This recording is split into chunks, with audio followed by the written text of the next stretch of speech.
नवनाथ चरित्र में मत्स्येंद्रनाथ का मायामोह, गर्भगृह पर भंडारा, गोरखनाथ के भृतहरि से भेंट,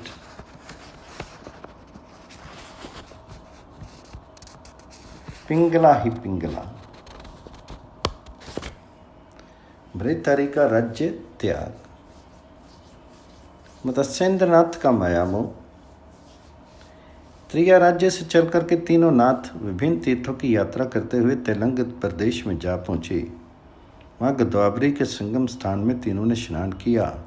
तदुपरांत अवध्या, नागनाथ, पर्ली, बैजनाथ आदि तीर्थों का दर्शन करते हुए उन्होंने एक महारण्य में प्रवेश किया। उस वन में गर्भगिरी नामक एक पर्वत था जिसके ऊपर महर्षि वाल्मीकि का स्थान था। उस आश्रम में जाने के लिए तीनों ने पर्वत पर चढ़ना आरंभ किया। पर्वत पर घना जंगल था, वहाँ चोर लुटेरों का भय भी था।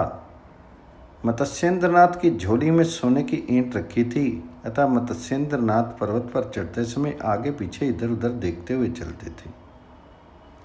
उनके मन में यह डर बसा हुआ था कि कोई चोर लुटेरा आकर उनकी सोने की ईंट को लूट ना ले जाए। मत्स्येंद्रनाथ पर्वत पर चढ़ते जाते थे और बीच बीच में गोरखनाथ से ये पूछते भी जाते थे कि बेटा गोरखनाथ, इस जंगल में कोई चोर लुटेरा तो नहीं मिल जाएगा।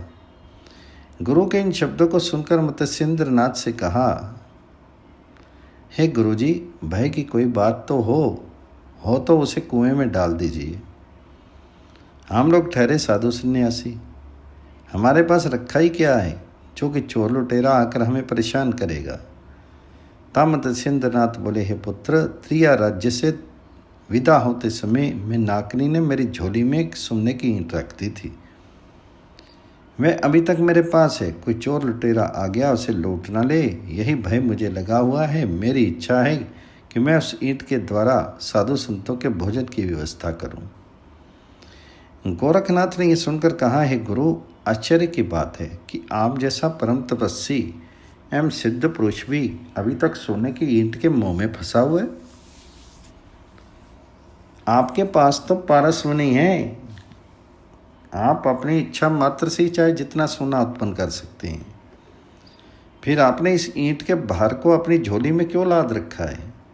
आप इसे निकालकर बाहर फेंक दीजिए। मत्स्येंद्रनाथ बोले, यदि मैं सोने की ईंट को फेंक दूंगा तो साधु संतों का भोजन भंडारा कहाँ से होगा? ये सुनकर गोरखनाथ अपने गुरु का हाथ पकड़े हुए पर्वत शिखर पर जा पहुँचे।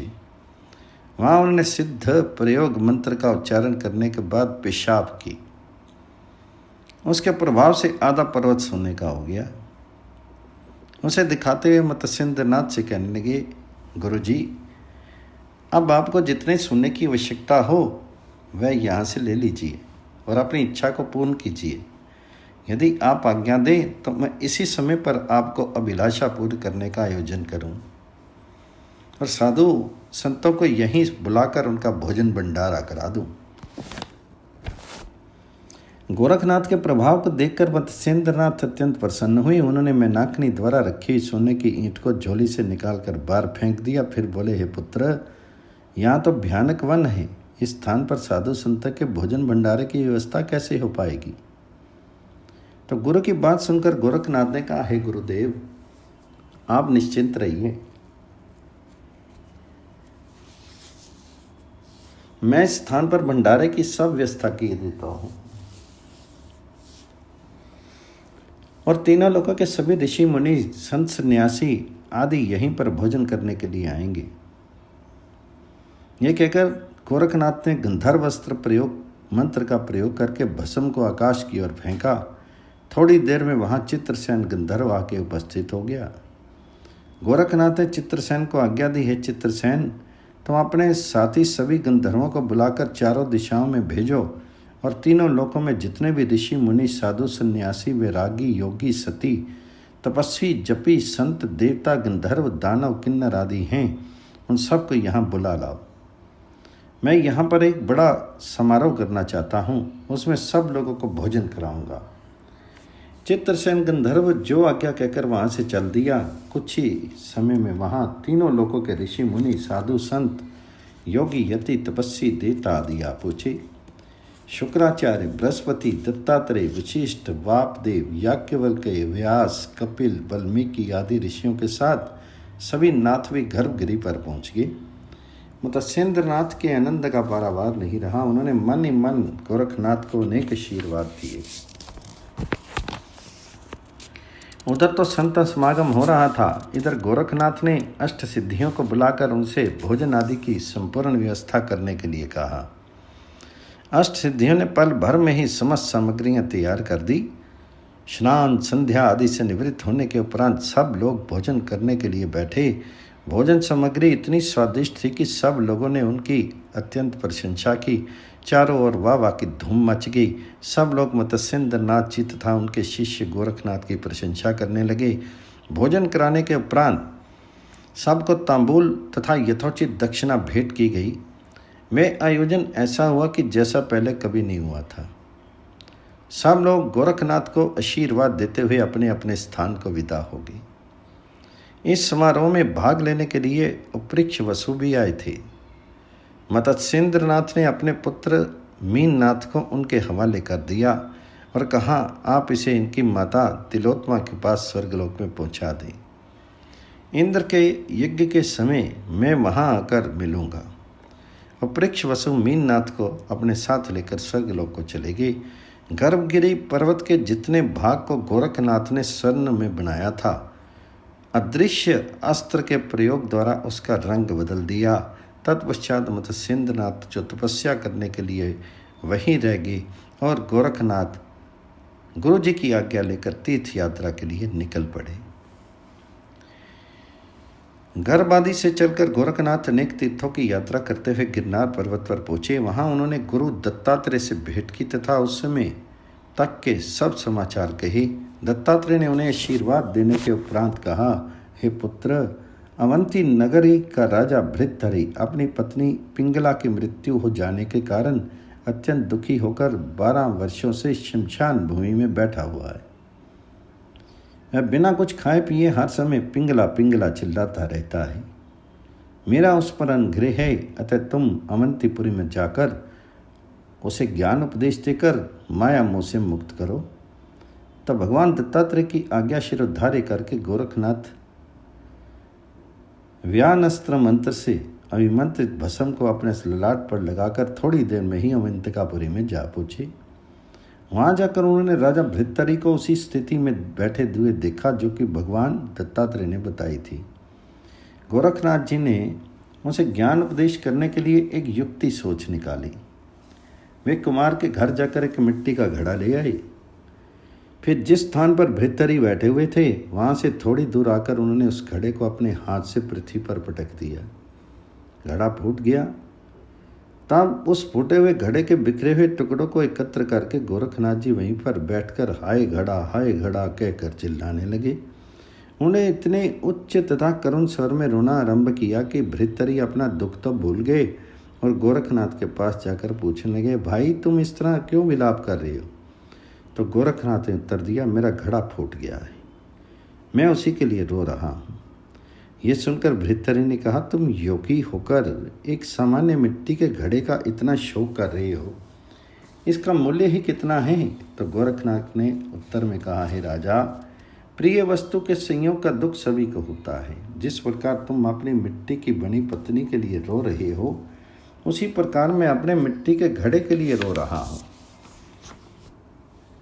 भृतहरि ने कहा, मेरी रानी पिंगला ने तुम्हारे मिट्टी के घड़े की तुलना कैसे की जा सकती है? तुम्हारा मिट्टी का घड़ा तो तुम्हें दोबारा भी मिल सकता है, परंतु मेरी पिंगला जैसी पिंगला दोबारा नहीं मिल सकती। गोरखनाथ बोले, राजा, तुम्हारी पिंगला जैसी पिंगला तो मैं क्षण भर में बना सकता हूँ, परंतु मेरा मिट्टी का वैसा ही घड़ा दूसरा नहीं मिल सकता। यह सुनकर भृतहरि ने योगी की परीक्षा लेने के उद्देश्य से कहा, हे योगी, व्यर्थ के विवाद में पड़ने से क्या लाभ? तुम मेरी पिंगला को उत्पन्न कर दिखाओ, मैं तुम्हें घड़े को उत्पन्न करवा कर मंगा दूंगा। राजा भृतहरि की बात सुनकर गोरखनाथ ने कहा, यदि मैं तुम्हारी पिंगला को उत्पन्न कर दूं तो मुझे क्या दोगे? तो भृतहरि ने उत्तर दिया, मैं आपको अपना आधा राज्य दे दूंगा। यदि मैं अपने वचन को पूरा ना करूं तो मेरे सभी पूर्वज नरकवास पाएं और मैं स्वयं भी 100 जन्मों तक रोरव नरक में पड़ा रहूं। गोरखनाथ ने यह बात स्वीकार कर ली। फिर उन्होंने अपनी योग शक्ति द्वारा उसी स्थान पर लाखों पिंगलाओं को उत्पन्न कर दिया। भृतहरि उन पिंगलाओं को देखकर आश्चर्यचकित रह गए। वे किससे बात करें और किससे पूछें? तब उन पिंगलाओं ने स्वयं ही मुंह खोलकर राजा भृतहरि से वार्तालाप करना आरंभ किया। उन्होंने दाम्पत्य जीवन की अनेक गुप्त चर्चाएं उनसे की। राजा ने उनसे जो भी प्रश्न किए उन सब का उन्होंने ठीक ठीक उत्तर दिया। तत्पश्चात कुछ पिंगलाओं ने स्वयं ही राजा भृतहरि को समझाते हुए कहा, हे राजन, आपको हमारे वियोग का जो दुख हुआ वह तो ठीक है, परंतु मनुष्य जीवन शाश्वत नहीं है। ये जन्म मरण के अधीन बना रहता है। अतः अपने किसी भी आत्मीय की मृत्यु के दुख का भार जीवन भर वहन करते रहना कोई बुद्धिमानी नहीं है। हे राजन, हमें तो किसी न किसी दिन मरना ही था, चाहे कुछ दिन पहले या कुछ दिन बाद, सो हमारी मृत्यु तो होगी। अब आप माया मोह को त्याग करके अपने जन्म को संभालने का प्रयत्न कीजिए। ये योगी गोरखनाथ अत्यंत सामर्थ्यवान है, आप इनकी शरण में जाइए। ये आपको 84 लाख योनियां एवं आवागमन के चक्कर से मुक्त कर देंगे। जिस प्रकार घोर अंधकार में अचानक ही सूर्योदय हो जाए, उसी प्रकार उन पिंगलाओं के शब्द सुनकर राजा भृतहरि का ज्ञान उसी अज्ञान रूपी अंधेरा दूर हो गया। माया मोह नष्ट होकर ज्ञान रूपी सूर्य की ज्योति प्रकाशित हो गई। वे आगे बढ़कर गोरखनाथ जी के चरणों पर जा झुके, परंतु गोरखनाथ ने उन्हें बीच में ही रोकते हुए कहा, हे राजा, मेरे गुरु मत्स्येंद्रनाथ हैं और उनके गुरु भगवान दत्तात्रेय हैं। तुम्हारे ऊपर दत्तात्रेय जी का अनुग्रह है, इसलिए तुम मेरे बड़े भाई गुरु भाई हो। नियम के अनुसार मुझे ही तुम्हारे चरणों का स्पर्श करना चाहिए, सो मैं तुम्हें साष्टांग नमस्कार करता हूँ। इतना कहकर गोरखनाथ फिर बोले, हे राजा, अब तुम मुझे अपने मन की अभिलाषा बताओ कि तुम पिंगला के साथ रहकर राज्य सुख का भोग करना चाहते हो अथवा वैराग्य वृत्ति लेकर अपना जन्म सफल करने के इच्छुक हो। यह सुनकर राजा भृतहरि ने उत्तर दिया, मैं गोरखनाथ जी, हे गोरखनाथ जी, आज 12 वर्ष तक मैं इस स्थान पर बैठा हुआ पिंगला पिंगला रटता रहा, परंतु मुझे पिंगला दिखाई नहीं दी। इसके विपरीत आपने यहाँ आते ही अपनी शक्ति द्वारा लाखों पिंगलाओं को पल भर में प्रकट कर दिया। इससे मुझे योग की महिमा का यथार्थ ज्ञान हो गया है। अब मेरे मन में पिंगला अथवा राज्य सुख को प्राप्त करने की इच्छा नहीं रही। आप मुझे गुरु दत्तात्रेय जी के दर्शन कराइए, मैं योग मार्ग की दीक्षा लूँगा। अब आप इन पिंगलाओं को अदृश्य कर दीजिए तथा मेरे साथ राजभवन में चलिए। गोरखनाथ जी ने पिंगलाओं को अदृश्य कर दिया। तब भृतहरि उन्हें साथ लेकर राजभवन में जा पहुँचे। भृतहरि के बड़े भाई विक्रमराज को जब यह पता चला कि उनके छोटे भाई को साथ लेकर योगीश्वर गोरखनाथ पधारे हैं, तो अपने मंत्री और सभासदों को साथ लेकर उनका स्वागत सम्मान करने के लिए आगे जा पहुंचा। राजा विक्रम ने गोरखनाथ जी को आसन पर बिठाकर षोडशोपचार पूजन किया। तदुपरांत हाथ जोड़कर कहा, हे प्रभु, आपने भृतहरि को किस प्रकार समझाया, ये मुझे बताने की कृपा कीजिए। तो गोरखनाथ ने आदि से अंत तक का सब वृत्तांत सुना दिया। तत्पश्चात कहा, हे राजन, अब मैं भृतहरि को साथ लेकर भगवान दत्तात्रेय जी के पास जा रहा हूँ। ये तुमसे विदा लेने के लिए आए हैं, सो तुम इन्हें स्नेहपूर्वक जाने की आज्ञा दो। विक्रमराज बोले, हे प्रभु, 12 वर्षों तक अन्न जल ग्रहण न करने के कारण भृतहरि का शरीर बहुत दुर्बल हो गया है। अतः आप कुछ समय तक यहीं निवास करें। जब इसका शरीर हृष्ट पुष्ट हो जाए तब साथ लेकर चले जाइएगा। ये सुनकर गोरखनाथ जी ने उत्तर दिया, हे राजन, ये माया बड़ी बलवान है। भृतहरि के मन में आज जो विचार है, संभव है माया के कारण कुछ समय बाद उनमें कोई परिवर्तन आ जाए, इसलिए इन्हें जाने की आज्ञा जल्दी दे दो। आपके अनुरोध को स्वीकार करके मैं यहाँ 3 दिन तक ठहर जाता हूँ। जहाँ तक भृतहरि की शारीरिक दुर्बलता का प्रश्न है, वह गुरु कृपा से अभी थोड़ी देर में ठीक हो जाएगी। ये कहकर गोरखनाथ ने भृतहरि के मस्तक पर अपना हाथ रखा। भृतहरि का शीर उसी समय रिष्ट पुष्ट एवं कांतिमान हो गया। 3 दिन रहने के बाद गोरखनाथ ने भृतहरि को साथ लेकर चलने की तैयारी की। उस समय अंतःपुर की स्त्रियां रोने लगी। भृतहरि ने उन सब की कोई चिंता नहीं की। वे राजसी वेश त्याग करके नाथ योगी का वेश धारण करके गोरखनाथ के साथ चल दिए। भृतहरि के जाते समय प्रजा के लोगों में हाहाकार मच गया, परंतु भृतहरि ने उस ओर की ओर कोई ध्यान नहीं दिया। राजा विक्रम तथा राज्य के अन्य प्रतिष्ठित व्यक्ति गोरखनाथ तथा भृतहरि को विदा करने के लिए नगर की सीमा तक गए। वहां जाकर गोरखनाथ ने भृतहरि से कहा, तुम अपने मन में एक बार फिर विचार कर लो। यदि तुम्हें संसार अच्छा लगता हो तो अपने घर को लौट जाओ। तो भृतहरि ने उत्तर दिया, हे प्रभु, अब मुझे संसार से घृणा हो गई है। मैं किसी भी स्थिति में घर लौटने के लिए तैयार नहीं हूँ। तब गोरखनाथ ने भृतहरि के दृढ़ निश्चय की परीक्षा लेने के उद्देश्य से उन्हें राजभवन में वापस जाने का आदेश देते हुए कहा, एक बार तुम अपने अंतःपुर में जाकर रानियों से भिक्षा मांग लाओ। गोरखनाथ जी की आज्ञा पाकर योगी वेशधारी भृतहरि पुनः राजभवन को लौट गए। वहां अंतःपुर में जाकर अलख शब्द का उच्चारण करते हुए उन्होंने अपनी रानियों से भिक्षा मांगी। रानियों ने जब ये देख लिया कि ये किसी प्रकार भी अपने निश्चय से नहीं हटेंगे, तब उन्होंने भी हार कर संतोष कर लिया। भिक्षा लेकर भृतहरि गोरखनाथ के पास लौट आए। तब गोरखनाथ ने यान अस्त्र मंत्र द्वारा अभिमंत्रित भस्म को अपने तथा भृतहरि के मस्तक पर लगाया। उसके प्रभाव से वे दोनों पल भर में ही गिरनार पर्वत पर जा पहुंचे। भगवान दत्तात्रेय ने जब गोरखनाथ के साथ भृतहरि को देखा तो वे अत्यंत प्रसन्न हुए। भृतहरि तथा गोरखनाथ ने दत्तात्रेय को साष्टांग दंडवत की। उन्हें आशीर्वाद देकर दोनों को अपने हृदय से लगा लिया। तदुपरांत दत्तात्रेय जी ने भृतहरि को नाथ पंथ की दीक्षा दी तथा मस्तक पर हाथ रखकर चिरंजीवी होने का आशीर्वाद दिया।